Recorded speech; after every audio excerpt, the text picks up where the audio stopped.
নমস্কার, আমি সঙ্গমিত্রা। আমার এই সহজ রান্না চ্যানেলে আপনাদের সবাইকে স্বাগত। আজ আমি রান্না করছি পটলের কড়াই ভাপা। আপনারা খুব সহজেই বাড়িতে বানিয়ে নিতে পারেন এই রেসিপিটি। প্রথমে একটা মশলার পেস্ট বানিয়ে নেব। তার জন্য নিয়েছি মিক্সির ছোট জার। এর মধ্যে নিয়ে নিচ্ছি 1 টিস্পুন পোস্ত, হাফ টিস্পুন কালো সর্ষে, হাফ টিস্পুন হলুদ সর্ষে, 4টে কাজু বাদাম আর 2টো কাঁচা লঙ্কা। এগুলোকে একটু মিক্সিতে ঘুরিয়ে নেব।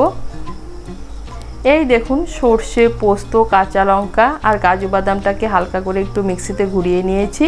এখন এর মধ্যে দিয়ে দিচ্ছি 1 টেবিল স্পুন টক দই আর সামান্য একটু জল। এখন এগুলোকে মিহি করে পেস্ট বানিয়ে নেব। এদিকে আমি কিছু পটল কেটে নিয়েছি। এখানে আমি 300 গ্রাম পটল নিয়েছি। পটলগুলোকে হালকা খোসা ছাড়িয়ে দুফালি করে কেটে নিয়েছি। এর মধ্যে নিয়ে নিচ্ছি হাফ টিস্পুন হলুদ গুঁড়ো, হাফ টিস্পুন লঙ্কা গুঁড়ো, স্বাদ মতো নুন, আর নিয়ে নিচ্ছি আমি যে মশলার পেস্টটা বানিয়ে নিয়েছি সেই মশলার পেস্ট। নিয়ে নিচ্ছি 1 চামচ কাঁচা সর্ষের তেল। সমস্ত উপকরণ দিয়ে পটলগুলোকে ভালো করে মেখে নেব।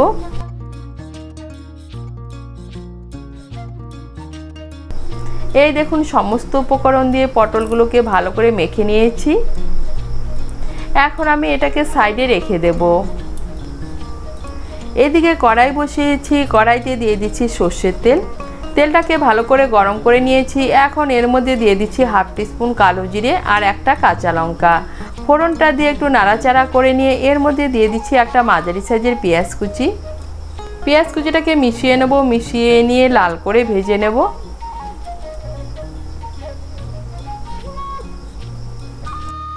পেঁয়াজ কুচিটাকে মিশিয়ে নিয়ে লাল করে ভেজে নিয়েছি। এখন এর মধ্যে দিয়ে দিচ্ছি সমস্ত উপকরণ দিয়ে মেখে রাখা পটলগুলো। দিয়ে দিচ্ছি যে পাত্রে আমি পটলগুলো মেখেছিলাম সেই পাত্রটা ধুয়ে হাফ কাপ জল। ভালো করে মিশিয়ে নেব। মিশিয়ে নিয়ে আঁচটাকে মিডিয়াম করে 4-5 মিনিটের জন্য ঢেকে দেব।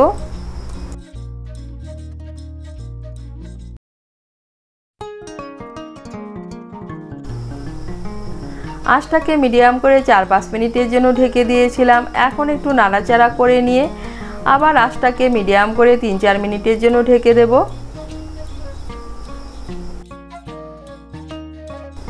আঁচটাকে মিডিয়াম করে আবার 5 মিনিটের জন্য ঢেকে দিয়েছিলাম। আর এই রান্নাটা এভাবে ঢাকা চাপা দিয়েই করতে হবে। আর এই দেখুন, পটলগুলো পুরোপুরি সেদ্ধ হয়ে গিয়েছে।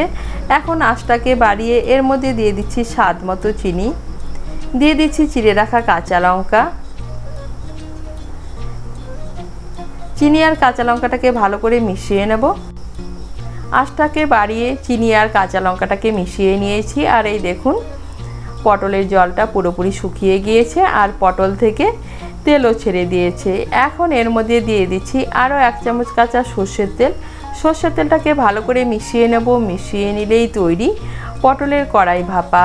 আপনারা পটল দিয়ে খুব সহজেই বানিয়ে নিতে পারেন এই রেসিপিটি। এটা ভাত, রুটি, লুচি, পরোটার সঙ্গে খেতে কিন্তু দারুণ লাগে। আপনাদের যদি এই রেসিপিটি ভালো লাগে তাহলে লাইক এবং শেয়ার করবেন। আর রেসিপিটি কেমন হয়েছে কমেন্ট করে জানাবেন। আরও নতুন নতুন রেসিপি পাওয়ার জন্য চ্যানেলটিকে সাবস্ক্রাইব করে পাশে থাকবেন। ধন্যবাদ।